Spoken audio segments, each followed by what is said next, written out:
ചേട്ടൻ സെലക്ട് ചെയ്ത് തന്നൊരു ജ്വല്ലറി ചേച്ചിയുടെ കയ്യിലുണ്ടോ? ആ ഉണ്ട്, കയ്യിലുണ്ട്. അത് കടുകുമണി പോലെതാ, അതാ വീണ ഇട്ടിരിക്കണ പോലത്തെ ഒരു ജ്വല്ലറിയാണ്.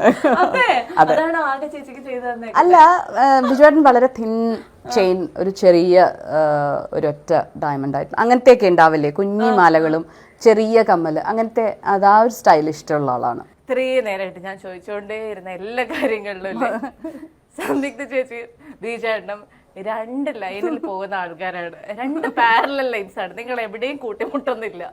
എന്നിട്ട് ഇത്ര വിജയകരമായി 20 വർഷം ആഘോഷിക്കുമ്പോൾ ഈ ഒരു ദാമ്പത്യത്തിന്റെ രഹസ്യം എന്താ ചേച്ചി? ഇതോടുകൂടി ഞാൻ ഇന്റർവ്യൂ അവസാനിപ്പിക്കാം.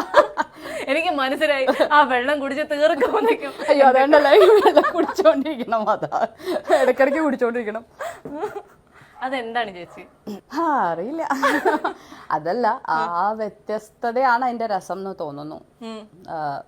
ഞാൻ പറയുന്നത് ബിജുവേട്ടൻ കേൾക്കില്ല, ബിജുവേട്ടൻ പറയണത് ഞാനും കേൾക്കില്ല. അപ്പൊ അത് നല്ല ഉറപ്പായത് കൊണ്ട് ഞങ്ങൾ അങ്ങോട്ട് ഒന്നും പറയാറില്ല. പക്ഷെ എനിക്ക് ബിജുവേട്ടനെ പോലെ ആവാൻ പറ്റില്ല. അത്രയും കൂളാവാൻ എനിക്ക് ചിലപ്പോൾ സമയത്ത് ഞാൻ വിചാരിക്കും, ഇത്രയും ഒക്കെ യോഗ ചെയ്താലും ഇതൊക്കെ ആയാലും ചില സമയത്ത് പറ്റില്ല. പക്ഷെ ചില സമയത്ത് ഈക്വലി ഇറിറ്റേറ്റിംഗ് ആണ്, അല്ലാന്ന് ഞാൻ പറയുന്നില്ല. ചില സമയത്ത് നമ്മൾക്ക് ചില സ്വഭാവം ഇതുണ്ട്.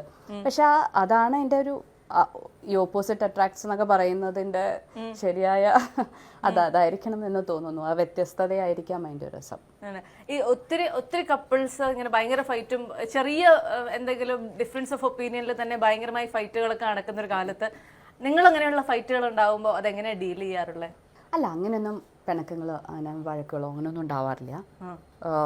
അഭിപ്രായ വ്യത്യാസങ്ങളേ ഉണ്ടാവാറുള്ളൂ, അത്രേ ഉള്ളൂ. അല്ലാണ്ട് വേറെ അങ്ങനത്തെ പ്രശ്നങ്ങൾ ദൈവം അനുഗ്രഹിച്ചില്ല. അങ്ങനെ ഭയങ്കരമായിട്ടുള്ള വഴക്കുകളോ പ്രശ്നങ്ങളോ ഒന്നും ഇതുവരെ ഉണ്ടായിട്ടില്ല. ഒരു ലാസ്റ്റ് ക്വസ്റ്റ്യനോടെ വീണ്ടും ഒന്നുകൂടെ റിപ്പീറ്റ്, നമുക്ക് എന്തെങ്കിലും ചേച്ചി ഇനി സിനിമയിൽ പ്രതീക്ഷിക്കാൻ പറ്റുമോ? അറിയില്ല, ആകെ ഭഗവാന് വിട്ടുകൊടുത്തിരിക്കുകയാണ്.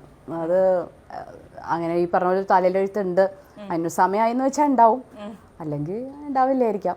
അത് ഭഗവാൻ. അത് എനിക്ക് അത് സിനിമ എന്ന് പറയുന്നത് എനിക്ക് എൻ്റെ അമ്മയുടെ പോലെയാണ്. എനിക്ക് എപ്പോൾ വേണമെങ്കിലും തിരിച്ചു ചെന്നാൽ അവിടെ എനിക്കൊരു സ്ഥാനമുണ്ട്.